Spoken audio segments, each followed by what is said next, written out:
جو مہمان ہمارے پاس آتے ہیں ہمیں اس کا طریقہ آتا ہے، استقبال کس طرح کرنا ہے، تیاری کس طرح کرنی ہے،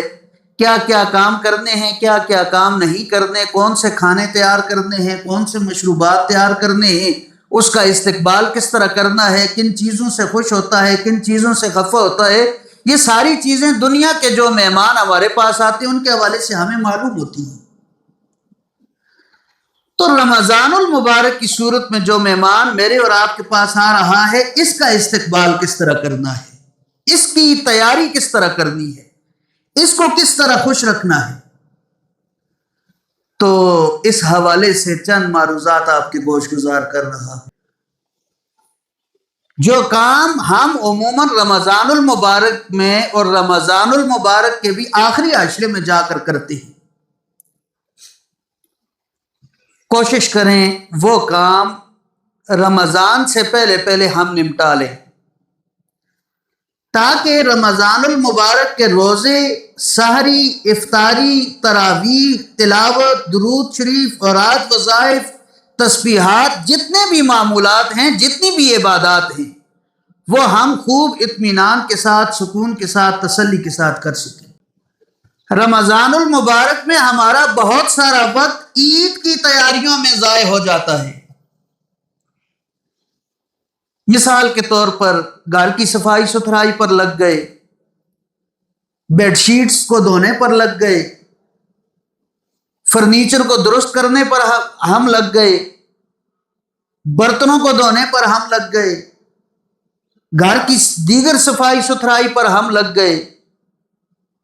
کچن دھونے پر ہم لگ گئے، گھر کو دھونے پر ہم لگ گئے، فرشوں کو دھونے پر ہم لگ گئے،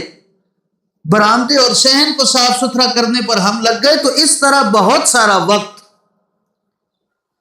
ہمارا ضائع ہو جاتا ہے، اور ہم یہ کام اس وقت کرتے ہیں جب عید قریب ہو، اور عید جب قریب ہوتی ہے تو رمضان المبارک کا آخری عشرہ ہوتا ہے جو سارے کے سارے عشروں سے زیادہ قیمتی ہے۔ تو اس طرح رمضان المبارک کے قیمتی اوقات کا ایک بڑا حصہ ان کاموں پر لگ جاتا ہے، جس کی وجہ سے ہمارا بہت سارا وقت ضائع ہو جاتا ہے اور قیمتی وقت ضائع ہو جاتا ہے۔ تو اس سلسلے میں گزارش یہ ہے، ابھی رمضان المبارک کو شروع ہونے میں 12-13 دن رہتے ہیں، بے شک صفائی ستھرائی کریں، بے شک یہ سارے کام آپ کریں، لیکن تھوڑی سی اس کی ٹائمنگ تبدیل کر دیں۔ ان کاموں کو رمضان کے آخری عشرے میں کرنے کی بجائے ابھی کر دیں، ان دنوں میں کر دیں۔ ان دنوں میں اور کوئی ضروری کام بھی نہیں ہے، رمضان المبارک میں ویسے بھی بوجھ اور برڈن زیادہ ہوتا ہے، سحری کو تیار کرنا ہوتا ہے، افطاری تیار کرنی ہوتی ہے، تراویح پڑھنی ہوتی ہے، دن کو روزہ رکھنا ہے، تلاوت، دیگر معمولات ہیں۔ تو اس دوران یہ کام کرنے مشکل بھی ہوتے ہیں، ابھی آسان ہیں، بڑی آسانی کے ساتھ انسان یہ کام نمٹا سکتا ہے۔ تو پہلا کام، یہ جو گھر کی صفائی ستھرائی یا گھر کے دیگر جو امور ہیں، ان کو درست کرنے پر جو ہمارا قیمتی وقت رمضان المبارک میں ضائع ہو جاتا ہے، یہی کام کرنے ہیں، اس سے منع نہیں کر رہا، لیکن تھوڑی سی ان کی ٹائمنگ تبدیل کر دیں، رمضان المبارک میں کرنے کے بجائے آج کل کر دیں۔ یہ پہلی گزارش ہے، اور خاص طور پر خواتین سے یہ گزارش ہے، اپنی